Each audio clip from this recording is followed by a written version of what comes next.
వచ్చానంటే I want to strengthen my country, I want to strengthen my democracy.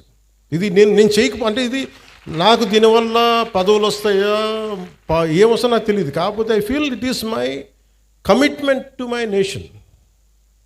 So నేను ఇంత చేయగలిగినప్పుడు నా request ఏంటంటే ఇక్కడ ఉన్న స్టూడెంట్స్ దగ్గర నుంచి కానీ పెద్దల దగ్గర నుంచి కానీ all the respected individuals, highly educated individuals, erudites, మీరు ఒక గ్రూప్గా ఫామ్ అవ్వండి.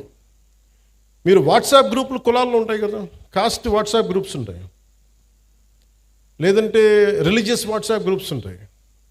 How come we don't have any WhatsApp group for law and order? మా ఏరియాలో సమస్య ఉంది, why can't we come together? అంటే అది కన్వీనియంట్గా ఉండదు అందరికీ. కులాల్లో తిట్టుకోవడానికి మనకి కన్వీనియంట్. అంటే ఇలాంటి సిన్సియర్ అఫీషియల్స్ ఉన్నప్పుడు కలెక్టర్ గారు లాంటి వాళ్ళు, మన మాధవ్ గారు కానీ, కలెక్టర్ మన ఎస్పీ గారు కానీ, కలెక్టర్ గారు కానీ, వాళ్ళు నిజంగా చేయగలరు. నేను వన్స్ ఛార్జ్ తీసుకున్న తర్వాత కాకినాడలో ఎవరు ఎస్పీగా ఉండాలి, ఎవరు కలెక్టర్గా ఉండాలి నేను ఒక్కటి చేయలేదు. నేను ఓన్లీ వన్ సింగిల్ ఇన్స్ట్రక్షన్ ఇచ్చాను, నాకు మీరు స్ట్రెంగ్థెన్ డెమోక్రసీ, స్ట్రెంగ్థెన్ ఇన్స్టిట్యూషన్, అంతకుమించి తప్ప నా దగ్గర నుంచి మీకు ఫోన్స్ రావు. ఒకవేళ ఎవరైనా పట్టుకుంటే వాళ్ళని వదిలేయండి, అది including if it is there my party men, I don't encourage. Very clear కట్గా చెప్పాను. ఎందుకంటే నేను ఇన్స్టిట్యూషన్ని బలోపేతం చేయడానికి ఉన్నాను, బలహీనపరచడానికి లేను.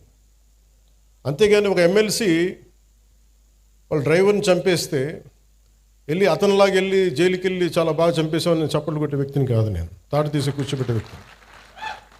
అంటే ఇవన్నీ నేను అలాంటి నాయకత్వం. అలాగే చిన్నపిల్లాడు తెలిసి తెలియని వయసులో ఒక 23 మర్డర్లు ఒక 23 నేరాలు చేశాడు చిన్నపిల్లవాడు. కూర్చోబెట్టి ఏదో పాపం చిన్న ఆ పసి వయసులో బీరు బాటిల్ తీసి మెడకోసేసాడు. పాపం ఏదో కూర్చోబెట్టి అమర్నాథ్ గౌడ్ అనే అబ్బాయిని తెలుసు తెలియకుండా 14 ఏళ్ళ కుర్రోడిని వాళ్ళ అక్కని ఏడిపిస్తున్నారని చెప్పి ఆ 14 ఏళ్ళ అమర్నాథ్ గౌడ్ వచ్చి ఆ రౌడీలని ఎదుర్కొంటే పాపం కత్తితో పొడి చేశారు. చిన్నపిల్లలు తెలిసి తెలియకుండా పొడి చేశారు. ఇలాంటి చెప్పే నాయకుడిని కాదు నేను. మీరు ఇలాంటి వ్యక్తులను కనుక మీరు ఎంకరేజ్ చేస్తే, ఇలాంటి భావజాలాన్ని ఎంకరేజ్ చేస్తే భవిష్యత్తు మీకే ఊహించుకోలేని పరిస్థితుల్లో మీరు ఉండిపోతారు. నేను ఈరోజు మీకు ఎందుకు బలంగా చెప్తున్నానంటే, you have to have a collective spirit. అన్ని పనులు అవ్వకపోయినా primary is law and order.